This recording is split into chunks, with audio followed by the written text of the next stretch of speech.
This is our adventure.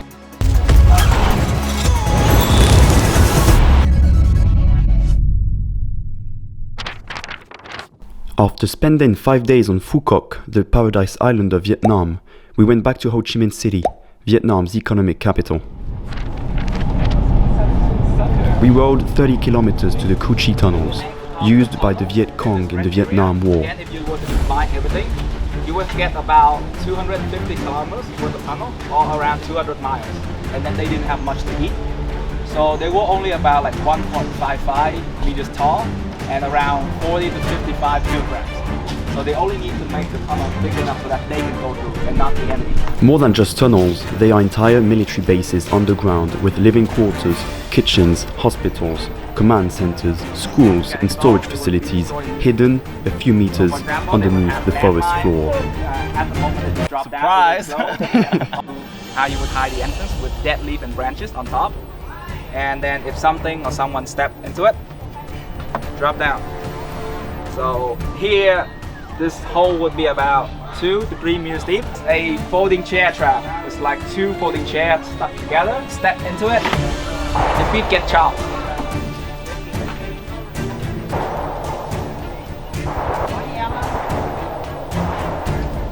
The Viet Cong used everything at their disposal, including US Army tires to fashion sandals. This sandal was born in 1947 when Vietnam fought against the French occupation in the Indochina War.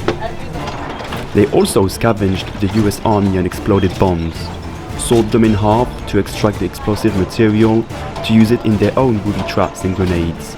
Some bombs would weigh up to 500 pounds or 250 kilos. We then entered the tunnels and never expected them to be so small. Wesh. Wesh. Oh non. Il faut être minuscule. Putain, je te pète un petit coup dessus. Hop là. Fuck, I have to start going to the gym, man. Oh, j'ai chaud mon pote.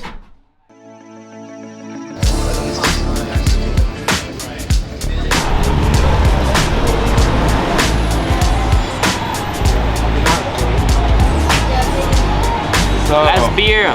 Well guys, it's the end of Welcome in Vietnam because the guys are leaving me like in maybe 3 hours. So we get a last beer, one of our best beers in all Vietnam. It's called Rooster Beers. They won lots of prizes around Asia. It was a pleasure to meet you guys. I hope you won't miss me too much. But don't worry, adventures never finish. See you guys. Bye bye. We fastened our seatbelt and took off to go to Hanoi, Vietnam's capital in the north. We flew past the red and white deserts in the south, where you can go kite surfing and windsurfing, the high plateaus where strawberries grow and wild elephants roam, the coast where we learnt about the conical hats and saw weird hexagonal rock beaches, and Hoi An, one of my favorite cities with its colorful lanterns. We flew above ancient historical sites and epic roads in the jungle, where we rode motorbikes to visit the massive caves of Phong Nha, without forgetting about the peaceful wetlands of Ninh Binh, and then all the epic sights we saw in North Vietnam that just blew our minds.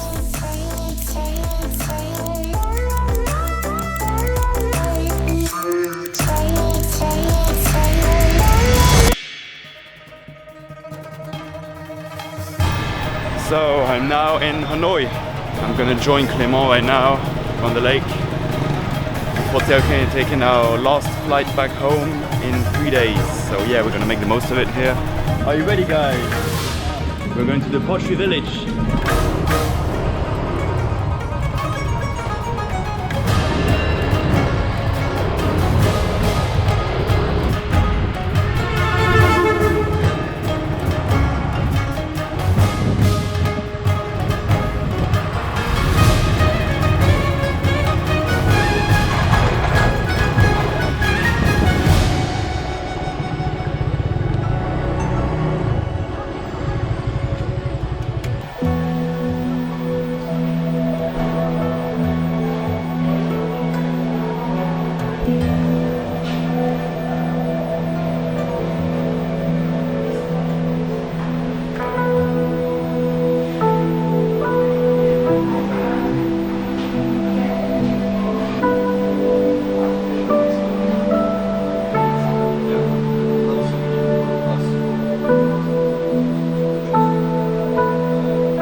The history of pottery production in the village can be traced back as far as the 14th century, when people came by boat from Ninh Binh along the Red River.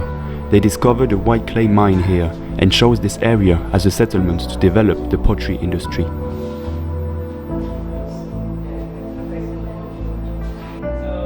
For quite some time, the Vietnamese ceramic industry was pretty inactive, but a renaissance of sorts occurred in the period of the Le dynasty, when the capital of Dai Viet, modern-day North Vietnam, was moved to Thang, modern-day Hanoi.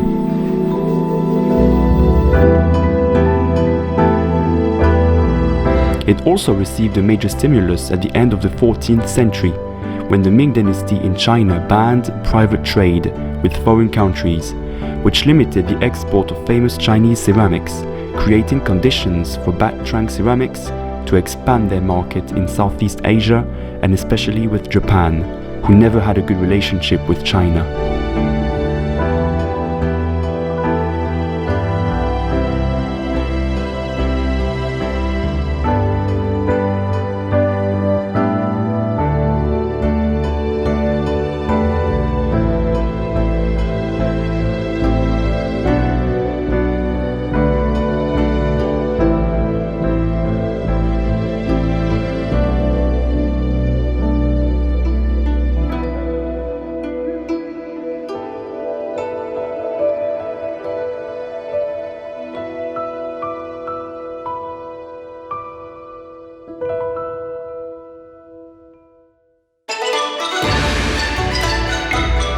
On the next day, I had my first ever coffee, which was actually an egg coffee, the specialty of Hanoi, with egg yolk and condensed milk. It was pretty nice actually.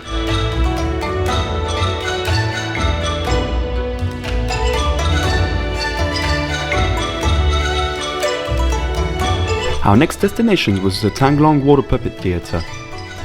The musicians took place and started singing and playing their instruments. And then we were introduced to the water puppet show.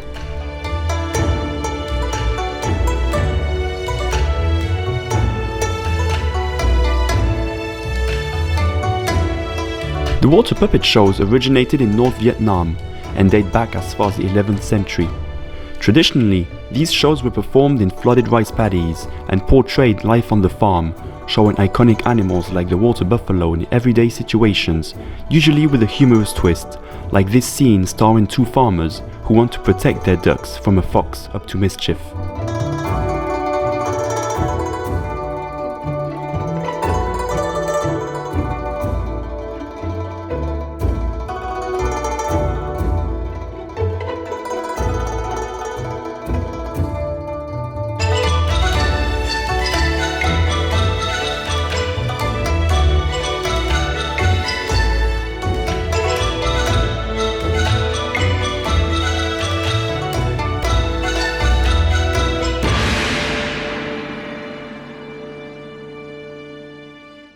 In the evening we went to check out the famous train track, and we just missed the train. It makes its way through the buildings in a very tight corridor, and you can get some coffee on the side.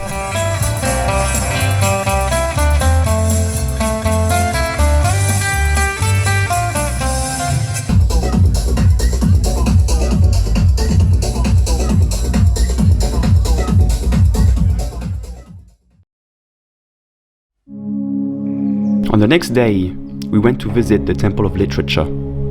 Here you can see the classical Chinese writing used in Vietnam at the time. The Latin-based Vietnamese alphabet in use today is actually quite recent. It was created by Portuguese missionaries in the 17th century, but became widely in use only 100 years ago under French rule to facilitate communication.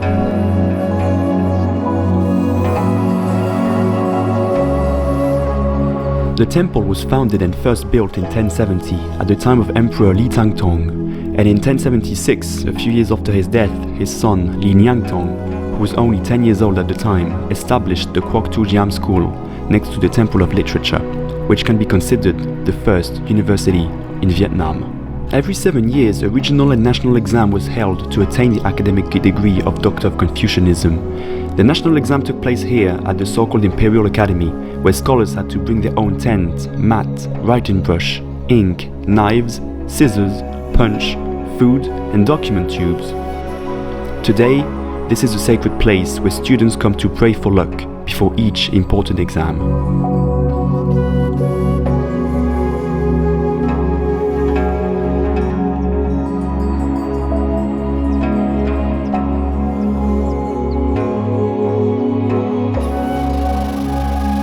And after showing you these beautiful paintings in the artistic quarter of Hanoi, I have to put an end to this Vietnam series in this 13th episode. I really recommend you to watch the other episodes if you haven't. They're really entertaining, full of interesting facts, and Vietnam really is an amazing country. And I'll see you soon in the next country. Bye bye.